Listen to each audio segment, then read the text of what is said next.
네, 오늘의 에베소서 강의 네 번째 시간으로 교회는 그리스도의 몸입니다 라는 제목으로 하나님 말씀을 선포하도록 하겠습니다.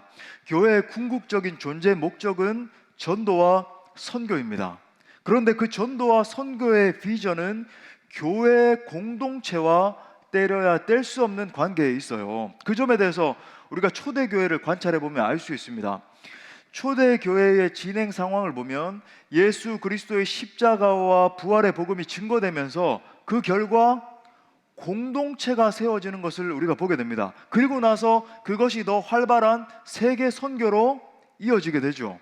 우리는 이러한 어떤 영적 사이클이라 그럴까요? 그것을 사도행전에서 볼 수 있어요. 자, 성령의 역사의 사이클입니다. 성령께서 임재하시니까 복음이 전파되죠. 그러니까 공동체가 세워지게 되고 그 공동체를 통해서 세계 선교가 일어나게 되고 그 세계 선교가 점점 확산되는 것이 사도행전이 계속적으로 보여주고 있는 사이클입니다. 자, 그런데 오늘날 많은 사람들이 이 공동체의 중요성에 대해서 간과하는 것을 보는 겁니다. 요즘 어떤 분들은 대형교회 가서 그냥 하나의 군중으로 앉아서 하나님하고 나하고의 관계만 있으면 그만이다 생각을 하고는 그저 소위 왔다 갔다의 신앙에 그치는 분들이 많이 있다는 것을 보게 됩니다.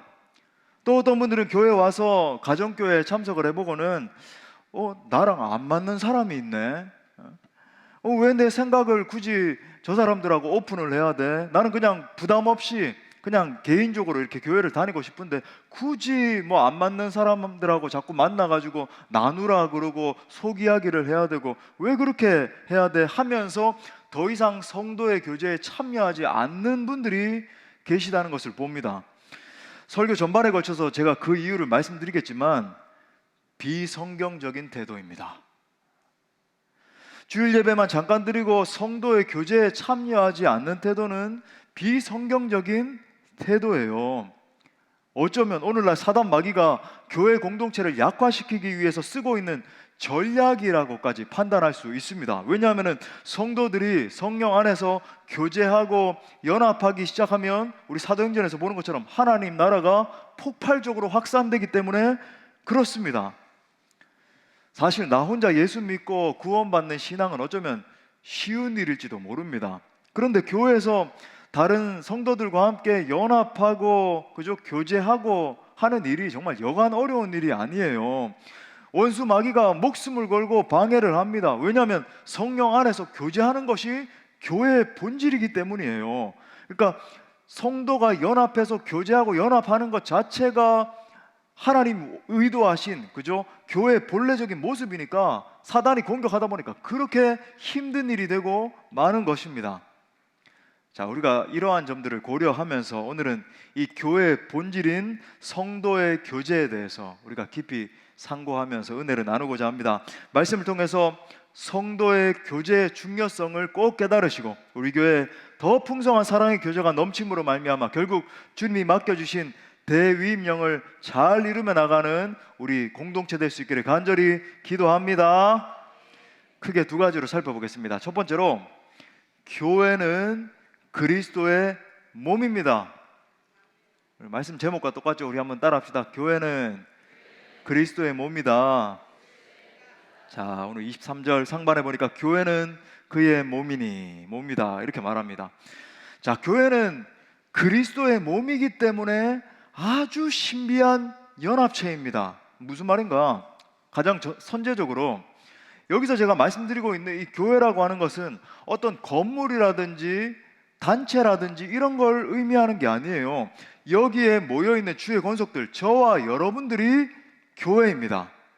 그러니까 우리가 그리스도의 몸이라는 거죠. 그죠? 우리의 이 모임이, 우리의 만남이 함께 이렇게 모여가지고 예배 드림이 그리스도의 몸이다.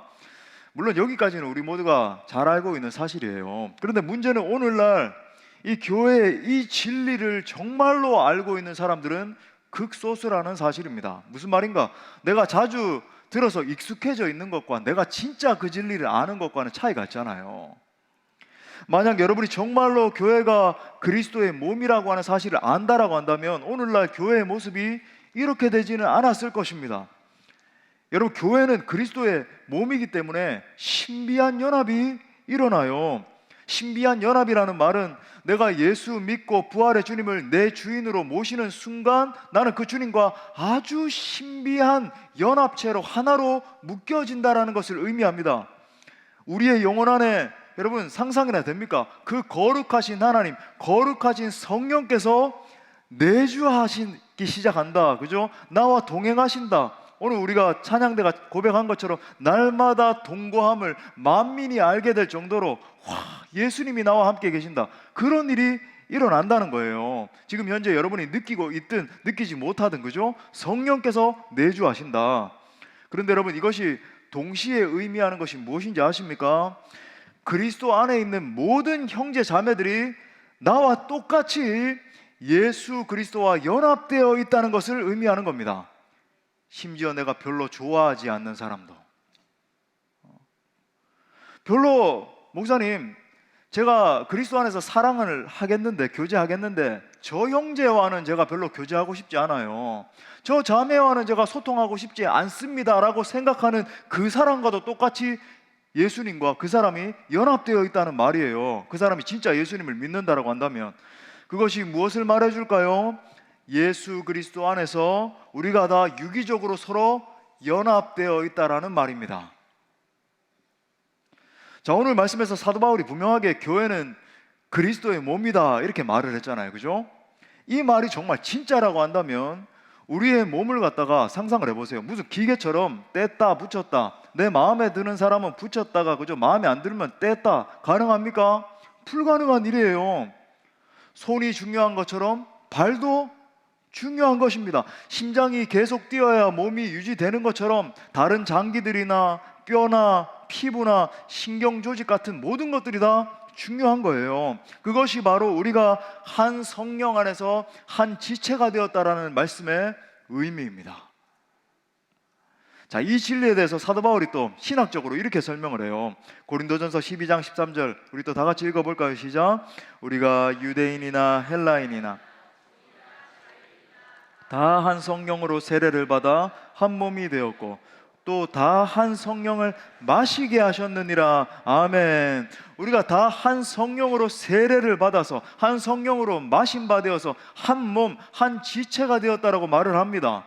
나와 너, 너와 너, 우리와 우리가 다 한 성령 안에서 유기적인 생명체로 연합되어 있다라는 말이죠. 그런데 오늘날 교회의 실상은 어떻습니까? 이게 정말 쉽지 않아요. 요즘 가만히 보면은 2, 3년에 한 번씩 이 교회 저 교회를 계속 옮겨 다니는 사람들이 굉장히 많이 있다는 것을 관찰하게 됩니다. 물론 참 감사하게 우리 교회는 그 비율이 굉장히 적습니다만은 너무 감사한데 정말 한국 교회 전반적으로 보면 그런 걸 볼 수 있어요. 소위 그 교회 안에 깊이 뿌리 내리지를 못하는 것입니다. 그래서 어떤 이슈가 발생을 하잖아요. 물론 우리 모두가 여기에 완전한 사람이 누가 있어요? 다 부족하고 그러다 보니까 뭐 이슈들이 일어날 수 있죠. 그러면은 바로 이렇게 생각합니다. 저 이래 가지고 상처받았습니다. 저 사람 때문에 상처받았습니다. 이래서 힘이 듭니다. 저래서 힘이 듭니다. 그래서 결론, 제게 더 맞는 공동체를 좀 찾아봐야 되겠습니다. 여러분 그런 공동체가 어디 있나요? 그 사람이 그 공동체 가면 바로 불완전한 공동체가 될 텐데 맞잖아요. 우리 다 불완전한데 완벽한 공동체가 있더라도 그 사람이 가면 또 불완전해지는 거예요. 근데 그런 마음을 가지고 여기 2, 3년, 여기 2, 3년 계속 옮겨 다니는 거예요. 또 어떤 분들을 보면 교회를 일종의 어떤 쇼핑몰처럼 여기면서 다니는 분들이 계시다는 것을 보게 됩니다. 소위 주일날 와서 그저 자기의 필요만 채우고 가는 거죠. 우리가 백화점 같은 데 가면 내 사고 싶은 거 사고 먹고 싶은 거 먹고 그냥 돌아오잖아요. 거기에 여기가 내가 살 집이다, 여기서 내가 머무르면서 정말 평강을 누리고 그런 사람 아무도 없잖아요. 그죠? 마찬가지라고 하는 겁니다. 공동체에 나오면서 어떤 내 안에 어떤 영적인 필요라든지 내적인 필요가 있으면 그거 조금 이렇게 채우고 은혜 받고 그냥 내 갈 길 가면 되지 라고 생각을 하는 거예요. 여러분 그것은 교회의 모습이 아닙니다. 성경이 지금 말하고 있는 그리스도의 몸의 모습이 아닌 거예요. 이러한 참 이 마지막 때의 현상이 점점 더 심해지는 때에 있기 때문에 더 그런데, 이러한 모습을 보면서 이 목회를 거듭하면 거듭할수록 더 깊이 깨닫게 되는 거예요. 정말 예수님을 믿고 따르는 제자는 극소수이구나. 하나님이 나 개인만 구원하신 것이 아니라 우리를 그리스도의 몸으로 부르셨다는 것을 깨닫고 실천하는 사람은 소수이구나. 정말 그리스도의 몸된 공동체와 다른 지체들을 위해서 자기 자신을 희생하고 헌신하는 사람은 극소수이구나. 이 조국교회의 뼈아픈 현실을 보게 되더라는 것입니다. 사랑하는 형제 자매 여러분, 교회는 그리스도의 몸입니다. 한 지체된 거예요. 한 성령으로 마셨기 때문에 한 지체가 된 것입니다. 이 말은 우리 중 누구라도 독립적으로 존재할 수 없다는 뜻이에요. 예수님이 머리이시고 그 뇌에서부터 신경이 중추신경계를 통해서 우리 각 세포 마디마디마다 다 전달이 되는 것입니다. 예수님의 생명과 예수님의 에너지가 우리 각 지체 가운데 골고루 막 퍼져가는 거예요. 그것이 바로 나는 포도나무요 너희는 가지다라고 말씀하신 예수님의 말씀의 진의입니다. 우리 모두가 각 지체로서 포도나무이신 예수 그리스도께 붙어 있어야지만 많은 열매를 맺을 수 있는 거예요. 다시 말해, 나 혼자 독립적으로 존재하는 신앙은 여러분 절대로 올바른 신앙, 열매 맺는 신앙, 능력 있는 신앙이 될 수 없다는 말이에요. 우리 모두가 다 예수 그리스도 안에서 한 가족이고 한 지체로 연결되어 있다는 말입니다. 또 사도 바울이 나중에도 살펴보겠지만 이 말씀을 이렇게 풀어서 설명해요. 에베소서 2장 20절부터 21절에 보니까 너희는 사도들과 선지자들의 터 위에 세우심을 입은 자라. 그리스도 예수께서 친히 모퉁이 돌이 되셨느니라. 그 안에서 건물마다 서로 연결하여 주 안에서 성전이 되어간다. 이 표현이 중요하거든요. 되어간다 이렇게 말합니다. 이 말씀이 뭔가, 우리 모두가 주 예수 그리스도 안에서 서로 연결해서 거대한 성전으로 지어져 가는 그런 그림인 거예요. 여러분 상상해 보십시오. 거대한 성전으로 우리 모두가 연결되어서 지어져 가는 겁니다. 자, 더 쉽게 제가 설명을 드리면, 우리 각자가 예수 그리스도 믿고 예수님 안에 있게 됐잖아요. 그죠? 예수님 안에 있는데 성령 안에서 교제하는 가장 작은 단위라고 할 수 있는 가정교회를 이루는 거예요. 우리 교회로 따지면. 그죠? 그 가정교회들이 서로 유기적으로 연합을 해서 조금 더 큰 단위인 교구나 부서로 연결이 되는 것입니다. 더 나아가 각 교구와 부서들이 서로 유기적으로 소통하고 교제하고 연합해서 가장 큰 단위인 우리 수원 동부교회를 이루는 거예요. 여기서 그치지 않죠. 더 나아가서 우리 수원 동부교회나 다른 각 지교회들이 서로 유기적으로 연합해서 한국교회를 이루고 전 세계적인 우주적인 공동체를 이루는 것입니다. 그렇게 진행되다가 계속 복음이 전파되어서 온 열방에 있는 이방인들의 충만한 자의 수가 다 차게 되면 나중에는 유대인들까지 돌아오게 되고, 로마서 9장, 10장, 11장 계속 나오잖아요. 그죠? 그렇게 다 돌아오면 결국은 예수님의 재림이 완성되게 되는 거예요. 그래서 마지막 결론이 뭐예요? 에베소서 2장 22절에 보니까 이렇게 말해요. 너희도, 우리 같이 읽어요. 시작. 너희도 성령 안에서 하나님이 거하실 처소가 되기 위하여 그리스도 예수 안에서 함께 지어져 가느니라. 아멘. 자, 이 모든 것의 최종 목표가 뭐냐면 우리 모두가 하나님이 거하실 처소로 지어지는 것이다. 처소가 되는 것이다. 이렇게 말합니다. 다른 말로 이것이 바로 요한계시록에 나오는 완성된 하나님 나라의 비전이고 완성된 천국의 모습인 것이죠. 그 최종적인 목표를 위해서 우리 모두가 예수 그리스도 안에서 함께, 그죠? 유기적으로 이 나누면서 연합되어서 교제하면서 지어져 가는 것이다. 이렇게 말을 하고 있어요. 그러므로 우리가 붙들어야 되는 진리가 무엇입니까? 우리 교회 성도들이 가장 먼저 서로 사랑하는 것입니다. 우리 각자가 정말 예수 그리스도와 연합된 존재라고 한다면 우리가 성령 안에서 교제해야 돼요. 성도들끼리 사랑으로 연합해서 한 몸의 지체를 이루어야 됩니다. 그래야 자라요. 유기적으로 연결돼야 자라는 것입니다. 그렇게 자라야 나중에 지금 성경이 보여주고 있는 것처럼 거대한 하나님이 거하시는 처소, 성전이 되는 거예요. 하나님 나라가 되는 것입니다. 천국이 되는 거예요.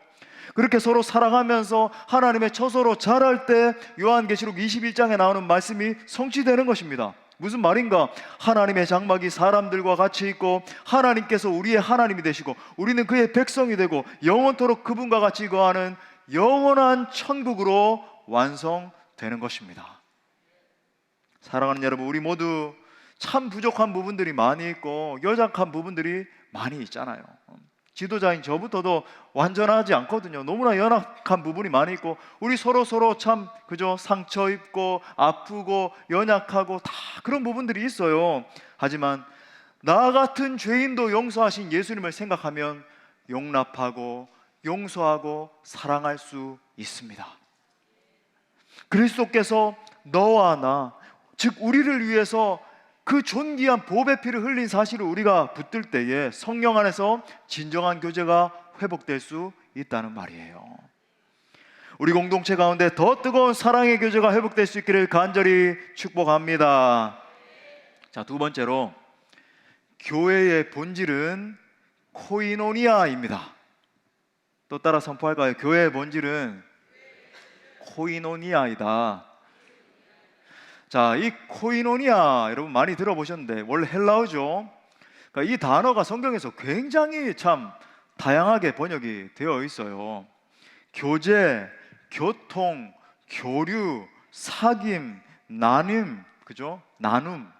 얼마나 많은 방식으로 표현이 되어 있는지. 또 초대교회 이렇게 모습을 살펴보면은 물질을 가져다가 서로 통용한다, 서로 나눈다 그 구절 나오잖아요. 거기에도 코이노니아가 적혀 있습니다. 아주 다양하게 그렇게 사용되는 단어인데, 자, 그렇다면 이 코이노니아의 정확한 의미는 무엇인가? 우리 예수님께서 아주 오랫동안 마음에 품고 꿈꾸시던 교회의 모습이 있습니다. 구약 시대 내내 우리 창조주 예수님 아니에요, 그죠? 이 예수님 가슴 안에 내내 꿈꿔 오셨고 또 신약에 와서는 십자가에서 죽으시고 부활하시면서 세우기 원하셨던 바로 그 교회의 모습, 우리가 자주 쓰는 그 용어잖아요. 바로 그 교회가 뭔가? 바로 초대교회입니다. 초대교회예요. 그래서 우리가 초대교회의 모습을 관찰해 보면 예수님이 그렇게 오랫동안 꿈꾸시고 피 흘리시고 부활하심으로써 세우신 그 교회의 궁극적인 의도를 읽을 수 있는 거예요. 자, 보십시오. 사도행전 2장 42절에 보니까 초대교회의 모습, 그들이 사도의 가르침을 받아 서로 교제하고 떡을 떼며 오로지 기도하기를 힘쓰니라. 그러면서 이제 46절부터 47절에 또 이렇게 말해요. 날마다 마음을 같이하여 성전에 모이기를 힘쓰고 집에서 떡을 떼며 교제가 일어나죠, 그죠? 기쁨과 순전한 마음으로 음식을 먹고 하나님을 찬미하며 또 온 백성에게 칭송을 받으니 주께서 구원받는 사람을 날마다 더하게 하시니라. 아멘. 자, 지금 이 말씀이 총체적으로 보여주고 있는 초대교회의 그림이 뭡니까? 목회자의 말씀이 있고 성전과 가정에서 모이고 예배에 힘쓰고 떡을 떼고 교제하고 구제하고 복음을 전합니다. 그러니까 그 결과 자연스럽게 성장이 일어나고 부흥이 일어나고, 그죠? 많은 사람들이 교회로 유입돼서 그 교회가 막 왕성해지고 그런 역사가 일어나요. 이것이 성경이 지금 명확하게 보여주고 있는 이 진정한 코이노니아, 교통의 의미라고 하는 것입니다. 성령 안에서 교제가 일어나고 교통이 일어나고 교류가 일어나는 거예요. 우리 몸의 원리와 똑같다라고 생각할 수 있죠. 예수 그리스도께서 우리의 머리가 되십니다. 우리가 끊임없이 그 예수님과 교제하면 머리 대신 그 예수님의 음성을 듣고 각 지체가 순종하잖아요. 머리에서 지시하는 대로 각 지체가 순종하는 것처럼 우리가 순종하게 됩니다. 그러면 자연스럽게 내 옆에 있는 성도들과 형제 자매들과 교류와 교통이 일어나게 된다. 그것이 바로 성경이 보여주는 코이노니아예요. 자, 이거 정리를 하자면 그런 의미에서 코이노니아는 두 가지 차원이라고 할 수 있습니다. 수직적인 차원이 있고 수평적인 차원이 있네요. 수직적인 차원은 당연히 삼위 하나님과의 교제를 말하죠. 그분을 예배하고 그분과 소통하고 또 그분이 말씀하시면 그 음성을 듣고 순종하고 그분과 수직적인 교제가 일어나는데, 수평적인 차원은 또 뭔가 우리 옆에 있는 형제 자매들과 교제하고, 그죠? 교통하는 것을 이야기합니다. 다시 이 초대교회의 모습을 생각해 보면 성령께서 임하셔서 수직적인 교통, 임하셔서 모두가 성령 충만해지니까 어떤 결과로 이어집니까? 옆에 있는 성도들과 교제가 막 활발하게 일어나고 그 교제를 통해서 엄청난 역사가 일어나요. 서로 물건을 공유하기 시작하고 서로 깊은 그저 떡을 떼면서 깊은 신앙을 나누고 사역적으로도 활발한 동력이 일어나기 시작합니다. 이것을 가리켜서 성경에서는 코이노니아라고 이야기를 하는 거예요. 여러분, 코이노니아의 진정한 의미를 깨달으셨습니까? 예, 확실히 알아야 돼요, 이제는. 그죠? 이것이 성경이 보여주는 코이노니아구나. 그러므로 사랑하는 형제자매 여러분, 교회는 예수 그리스도의 부활의 생명을 가지고 서로 교통하는 코이노니아 공동체입니다. 요즘 어떤 분들을 보면은 이 교회를 너무나 쉽게 생각하는 경향이 있어요. 뭐 그냥 마음 맞는 사람끼리 몇 사람 모이면은 우리 교회나 한번 시작해보지, 교회 한번 세워보지, 뭐 이런 식으로 가볍게 이야기를 합니다. 그 말의 의도가 있죠. 자기가 거기서 주인 노릇하고 자기 마음대로 하고 그러려고 하는 아주 불순한 의도가 있는 거예요. 여러분, 그것은 주님이 원하시는 모습과 전혀 상관없는 교회의 모습인 것입니다. 교회는 그런 공동체가 아닌 것이죠. 교회는 예수 그리스도께서 십자가에서 그 존귀한 보배 물과 피를 다 쏟으시고 부활 승리하심을 통해서 하나님이 세우신 거룩한 공동체입니다. 단순히 세상적인 어떤 조직체가 아니에요. 마음 맞으면 교회 한번 해봅시다. 무슨 그런 일이 있어요. 어떤 프로그램 잘 갖춰놓는다고 교회가 아니고, 그죠? 건물 뭐 잘 세워놓으면 거기가 교회가 아닌 거예요. 교회는 예수 그리스도의 십자가와 부활을 믿는 성도들이 모여 서로 코이노니아, 교통하고 교류하고 복음을 위해서 힘쓰고 하나님 앞에 영광 올려드리는 거룩한 공동체예요. 예수 그리스도의 임재가 예배와 모임마다 날마다 나타나는 성령의 공동체가 교회라는 말입니다. 그 안에서 서로 사랑하고 서로 섬겨주고 서로 복종하고 서로 진정한 교제를 나누는 공동체를 가리켜서 교회라고 말하는 거예요. 그런 의미에서 코이노니아는 교회의 본질입니다. 그런데 오늘날 이 중요한 코이노니아를 잃어버린 성도들이 너무 많다는 것을 보게 되는 거죠. 그저 다시 한번 말씀드립니다만 이 주일 예배만 참석하고 그것으로 다 끝났어. 은혜 받았으니까 충전됐어. 이런 식으로 성도 간의 교제는 없는데, 그죠? 가정교회 모임에 가서 풍성한 교제를 나누고 해야 되는데 그런 건 없는 상태로 그죠? 개인주의적으로 하면 되지. 우리 가족끼리만 그냥 이렇게 고수하면 되지. 교제를 권면하면 아니에요. 저는 그냥 교회 왔다 갔다 신앙으로만 만족합니다. 누가 나를 간섭하는 것은 싫습니다. 그냥 나만 구원받고 우리 아이들만 이렇게 잘 양육되면 충분하지요. 혹시 그런 마음을 가지고 계신 분들이 있다면 절대 정죄하는 메시지가 아니에요. 그렇게 받지 마시고 올바른 신앙의 모습이 아닌 것입니다. 명확해요. 성경의 모습을 보십시오. 명확하게 우리가 걸어가야 될 길은 아닌 거예요. 우리가 정말 예수님을 믿는다라고 한다면, 내 안에 성령께서 내주하고 계신다라고 한다면 진리의 말씀이 보여주시는 대로 교회는 그리스도의 몸입니다. 여러분 모두는 진리의 말씀이 선포되는 것과 같이 그리스도의 몸 안에서 활발하게 교제하셔야 된다는 말이에요. 내 안에 예수 그리스도의 십자가와 그 부활의 생명이 있다라고 한다면 반드시 그 생명은 교제로 나타나야 됩니다. 왜? 그것이 교회의 본질이기 때문에. 우리 안에 진정한 예수 생명이 있으면 여러분 그 결과가 어떻게 나와야 되는지에 대해서 그 순서를 한번 보십시오.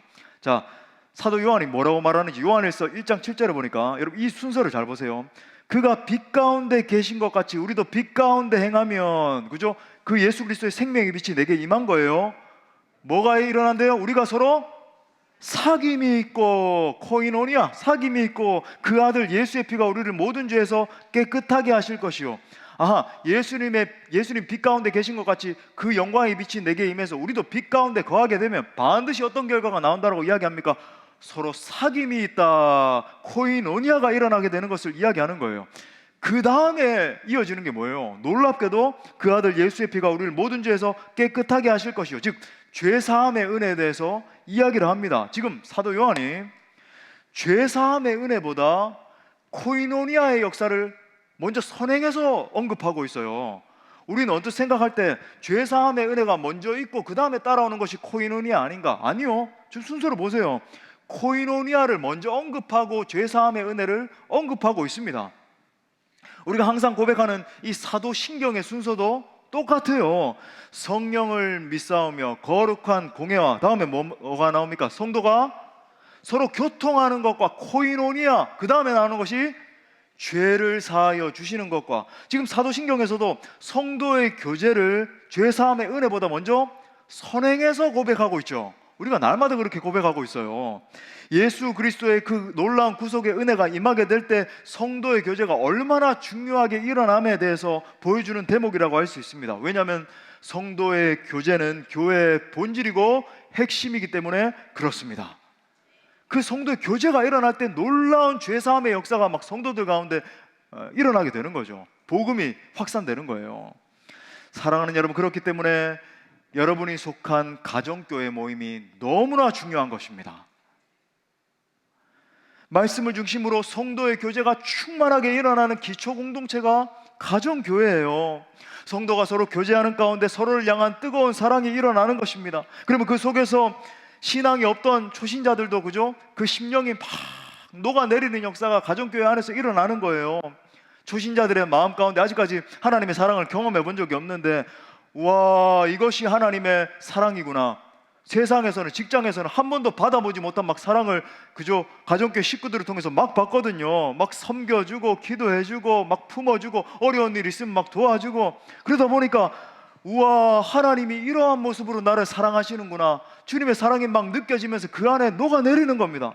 세상에서 맛보지 못한 사랑을 가정교회 안에서 느끼면서 우와, 하나님은 정말로 사랑의 하나님이시네 고백하게 되는 거예요. 예수 그리스도의 복음을 실제로 경험하는 곳이 바로 가정교회 모임입니다. 여러분, 반쪽짜리 복음이 아니라 완전한 복음을 경험하기를 원하십니까? 성도의 교제에 참여하십시오. 참여하셔야 돼요. 가만히 계시면 안 돼요. 반드시 참석하셔야 됩니다. 창세기 12장에 보면 이 유월절 사건에 대한 기사가 나오잖아요. 마지막 장자의 재앙이 임하기 전에 하나님이 이스라엘 백성들을 건지시기 위해서 이 문설주에다가 어린 양의 피를 발라두면 된다, 이렇게 말씀하셨어요. 그러면 이 재앙이 이렇게 쫙 임할 때, 여러분 아마 그럼 그죠, 모세 같은 만화 보셨을 겁니다. 유월하는 거죠. Passover, 영어로 말하면 넘어가게 된다. 그래서 이제 거기서 유월절이 나온 거잖아요. 여기서 말하는 어린 양 예수 그리스도의 피는 당연히 예수 그리스도의 이 피를 통해서 이루어지는 속죄 사역을 의미합니다. 그죠? 속죄가 되니까 재앙이 임하지 않고 넘어가게 되더라. 구원받는다. 자, 많은 분들이 이 예수 그리스도의 십자가 피를 바른 것만으로, 그죠? 이 문설주에 바른 것, 내 심령에 바른 것만으로 구원으로 생각을 해요. 그런데 여기 중요한 하나가 더 있습니다. 이 재앙의 밤에 집 바깥이 아니라 집 안에서 벌어진 아주 중요한 일이 한 가지 있어요. 창세기 12장에 보면 집 안에서, 그죠? 가장을 중심으로 양고기를 갖다가 온 식구들이 둘러 앉아서 이 양고기를 바베큐를 해다가 다 식구들이 먹었습니다. 이것이 신약의 사도행전적으로 말을 하자면 가정교회의 모습이에요. 가정 안에서, 가정교회 안에서 교제하는 것입니다. 즉 각 가정 안에서 예수 그리스도의 부활의 생명을 양고기와 함께 먹고 마시는 성찬의 행위를 보여주는 장면이 바로 이 대목이에요. 그런데 놀라운 것은 이 예수 그리스도의 부활의 생명을 먹고 마신 자에게 일어나는 엄청난 놀라운 역사가 있다라고 하는 겁니다. 자, 시편 기자가 거기서 이렇게 해석합니다. 시편 105편 37절, 아주 중요한 구절이죠. 다 같이 읽어요. 시작. 마침내 그들을 인도하여 은금을 가지고 나오게 하시니 그의 지파 중에 비틀거리는 자가 하나도 없었도다. 아멘. 자, 출애굽을 했는데 비틀거리는 자가 하나도 없었다라고 이야기를 합니다. 여러분, 엄청난 일 아니에요. 당시 그들은 분명히 노예 신분이었고 끔찍할 정도로 노역을 했잖아요. 채찍에 두들겨 맞고 먹는 것도 제대로 못 먹고, 노역을 할 때는 그죠, 막 피죽도 못 먹어가지고 픽픽 쓰러지는 사람도 있고 했는데 지금 엄청난 기적이 일어난 거예요. 양고기를 먹고 기적이 일어났습니다. 양고기를 먹는다는 것은 다시 한번 언급하지만 예수 그리스도의 부활의 생명을 상징하는데, 그 예수님의 부활의 생명이 임하니까 한 사람도 비틀거리는 사람이 없게 된 것입니다.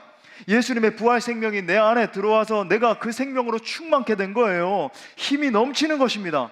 그래서 이스라엘 백성 중에서 한 사람도 실족하지 않고 100% 모두가 홍해 바다를, 그 엄청난 바다를 건너서 다 구원받은 줄 믿습니다. 하나님의 기적이죠. 하나님의 기적이에요. 사랑하는 성도 여러분, 여러분이 교회와 가정교회 안에서 성도의 교제를 나눌 때 이와 같은 역사가 일어나게 될 줄 믿습니다. 예수 그리스도의 부활 생명이 내 안에 들어와서 내가 회복되고 강해지는 역사가 일어나는 것입니다. 예수 그리스도의 임재로 충만해지고 예수 그리스도께서 부어주시는 활력으로 넘치게 되는 거예요. 이와 같은 놀라운 역사가 성도의 교제를 통해서 일어나게 되는 줄 믿습니다. 마지막 결론이에요. 적용적 결론입니다. 목사님 그냥 세 번째라고 하시지 왜 그렇게 여러분 겁내시니까. 여러분 그럼 어떻게 할 것인가? 세 가지 적용점을 드리겠습니다. 첫 번째로, 교회의 형제 자매들을 그리스도의 사랑으로 사랑합시다. 그리스도의 사랑으로 사랑하세요. 요한복음 13장 34절부터 35절에 보니까 새 계명을 너희에게 주노니 서로 사랑하라. 내가 너희를 사랑한 것 같이 너희도 서로 사랑하라. 너희가 서로 사랑하면 이로써 모든 사람이 너희가 내 제자인 줄 알리라.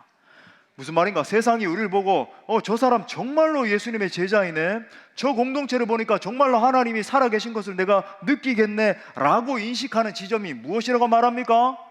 우리가 서로 사랑하는 거예요. 엄청난, 세상을 향해서 막 엄청난 능력을 보여주는 것, 대단한 돈과 권세와 우리 교회를 보십시오. 엄청난 이런 시스템이 있습니다. 자랑하는 것이 아니라고 하는 것입니다. 우리가 서로 사랑할 때, 우리가 서로 용서하고 용납하고 품고 사랑할 때 세상이 우리를 보면서 우와, 저 사람들은 정말로 예수님의 제자들이네, 저 공동체에는 진짜로 하나님이 살아계시네 라고 고백하게 된다는 것입니다. 그런데 때때로 목사님, 도무지 저 지체는 제가 사랑할 수 없습니다, 제가 저 지체만큼은, 저 형제 자매만큼은 사랑할 수 없을 것 같습니다 라는 지체가 있잖아요. 예수님께서 나처럼 흉악한 죄인을 위해서 어떠한 대가를 지불하셨는지를 생각해 보십시오. 그러면 다 용납돼요. 저 지체보다 나는 더 흉한 죄인이었는데 나같이 못난 죄인을 위해서 물과 피를 쏟으신 그 예수님을 생각하면 되는 것입니다. 내 안에 진짜 예수님의 생명이 있다면 나도 그 사람을 용서하고 사랑할 수 있습니다. 자, 두 번째 적용점, 각 공예배에 전심을 다하여 참여하십시오. 공예배 전심을 다해 참여하세요. 요한복음 4장 24절, 하나님은 영이시니 예배하는 자가 영과 진리로 예배할지니라. 여러분, 하나님은 살아 계십니다.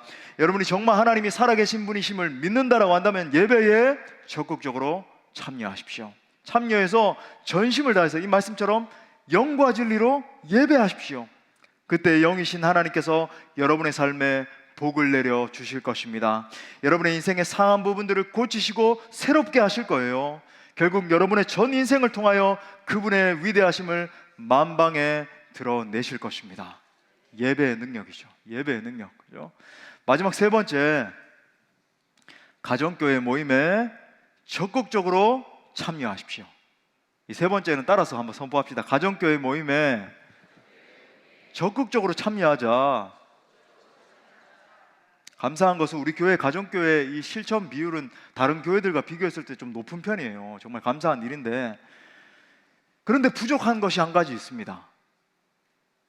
가정교회로 모일 때마다 더 강력한 코이노니아가 일어나야 됩니다. 가장 중요한 것은 여러분 리더예요. 리더가 갱신돼야 돼요. 리더 여러분들이 더 기도하면서 더 잘 준비하셔야 됩니다. 은혜가 넘치는 가정교회가 되도록 여러분 권면드립니다. 이제 그냥 교회 마치고 한 30분 정도 모이고 흩어지면 여러분 절대 능력이 나타나고 교제가 일어나고 그런 가정교회 되기 힘들어요. 적어도 격주로는 매주마다 이렇게 했다가 그죠, 코로나 지나면서 쉽지 않아져서 이렇게 권면드려요. 각 격주로는요, 각 가정교회를 각 가정에서 그죠 오픈을 하시고, 그게 가정교회 원리거든요. 가정에 들어가서 오픈을 하고 간단한 다과라도 하면서 순서에 따라, 순서 무시하고 하지 말고 순서에 따라서 철저하게 훈련을 해야 돼요. 또 리더분들이 적어도 일주일에 5일 이상은 먼저 깊이 묵상하시고 그 묵상한 것을 나누셔야 됩니다. 물론 주일날 선포된 저의 이 메시지를 가지고 은혜를 나누시고, 또 여러분이 직접, 제가 정말 목회 철학으로서 간절히 소원하면서 기도하는 게 그거잖아요. 묵상을 가르쳐서 이 스스로 묵상을 하면서 깊은 진리를 꺼내고 말씀과 인터랙션 하면서 상호작용을 하면서 깊이 말씀의 사람으로 세워지는 것. 여러분, 리더 여러분이 먼저 5일 이상 하셔야 돼요. 그리고 나눠야 됩니다. 물론 각 가원분들도 리더의 인도에 따라서 이 묵상의 사람으로 훈련 받으시고 묵상한 말씀을 깊이 나누는 훈련을 하셔야 돼요. 이 묵상이라고 하는 것은 단순히 어떤 의무 조항이 아니고 하나님과의 친밀한 관계를 훈련하는 가장 결정적인 훈련 중에 하나인 거예요. 또 가정교회를 모일 때마다 강력한 중보기도가 일어나야 돼요. 한 3분 정도 그냥 뭉뚱그려서 기도하고 말고 이게 아니라 각 가정의 이슈들 얼마나 많습니까? 그죠? 자녀들의 문제, 직장의 문제, 여러 가지 뭐 건강 문제 고민하는 것들 나누고 기도하시고, 뭐 정말 특별한 기도가 있으면 중간에 모셔다 놓고 손을 대고 막 기도도 하고, 그죠? 치유가 일어나도록. 또 교회 공동체를 위해서도 기도하시고, 우리 목회자들을 위해서도 많이 기도해 주시고, 선교사님들을 위해서도 기도하시고, 나라와 민족과 열방의 복음화, 또 여러 가지 이슈들 얼마나 많습니까? 뭉뚱그려 한 번에 하지 말고, 그죠? 각자 하면 기도 시간만 해도 뭐 2, 30분 금방 갈 거예요. 그래서 여러분, 진짜 여러분이 순서를 지키면서 정말 철저하게 이렇게 가정교회 모임이 풍성해지기 위해서 노력하면요 2시간, 3시간이 부족합니다. 제가 말씀드렸잖아요. 옛날에 제가 미국에서 사역할 때 성도들이 막 아침이 되면 눈이 퉁퉁 부어와요. 그러면 왜 그렇습니까? 가정교회 모임을 새벽 1시, 2시까지 막 이어지고 하다 보니까 울고 불고 간증하고 막 은혜가 넘치니까 멈추지를 못하는 거예요. 이제 제발 집에 갑시다 이러면서 막 보내야 되고, 여러분, 눈물의 간증이 터져 나오고 서로를 위해서 막 통성으로 기도하고 끌어안고 위로하고, 그렇게 되면 그 가정교회를 통해서 놀라운 부흥과 회복의 역사가 일어나기 시작할 것입니다. 사랑하는 여러분, 교회는 그리스도의 몸입니다. 기도하는 것은 우리 교회에 더 강력한 코이노니아의 역사가 일어나게 되기를 간절히 기도합니다.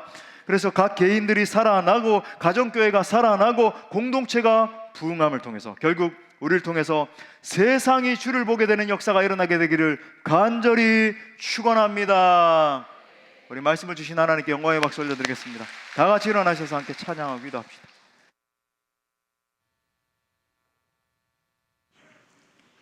하나님, 이것이 우리의 소원입니다. 우리 기도하는 마음으로 찬양합시다.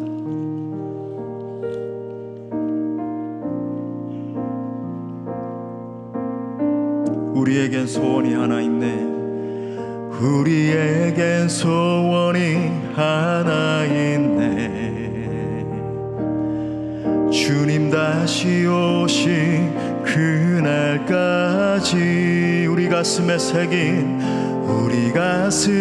새긴 주의 십자가 사랑, 나의 교회를 사랑케 하네. 주의 교회를 향한 우리 마 기꺼이 희생과 포기와 가난과 고난, 하물며 죽음조차 우릴 막을 수 없네. 우리 교회는 이 땅의 희망. 아멘. 교회를 교회되게, 예배 되게 우리 사용하소서.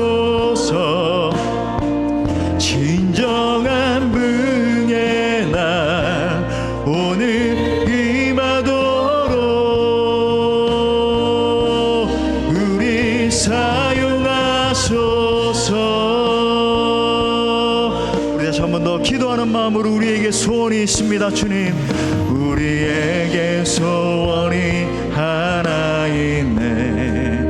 예수님 재림하실 때까지, 주님 다시 오신 그날까지 우리 가슴에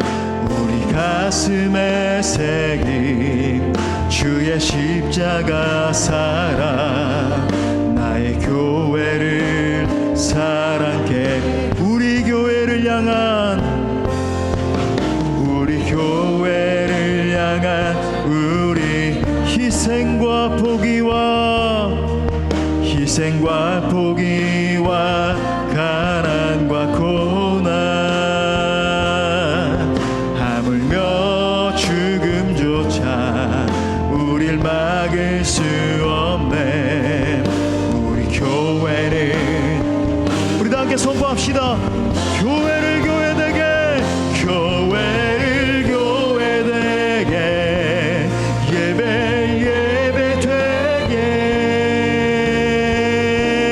우리 사용하소서. 진정한 부흥의 날 오늘 임하도록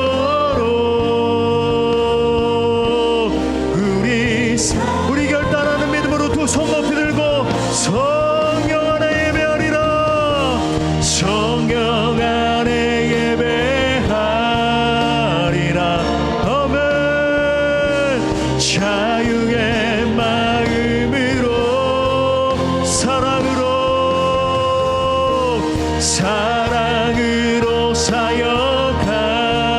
사역하리라. 교회를 생명, 교회를 교회되게, 교회를 교회되게, 예배 예배되게 우리 사용하소서.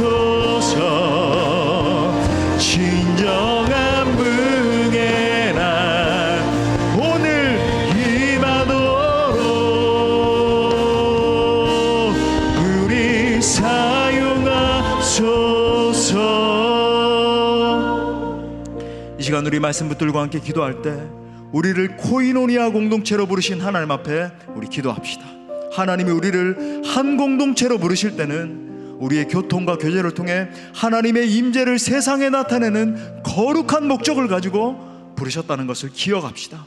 이 시간 그 놀랍고 고결한 부르심을 생각하며 기도하기를 원합니다. 우리를 부르신 하나님, 우리 모두가 거룩하신 성령 안에 하나 되어 충만한 교통을 나누는 사랑의 공동체 되게 하여 주옵소서. 각 가정 교회들마다 성령 안에서 충만한 교통과 교제가 일어나게 하여 주옵소서. 그래서 하나님이 우리를 부르신 거룩한 목적을 이루어드리는 우리 공동체 되게 하여 주옵소서. 교회와 가정교회와 각 부서를 축복해 주실 때, 그래서 이 지역과 이 민족과 온 열방 가운데 하나님 나라를 선포하는 축복의 공동체 되게 하여 주옵소서. 주님 우리를 사용하소서. 우리에게 임하소서. 동성으로 기도합시다.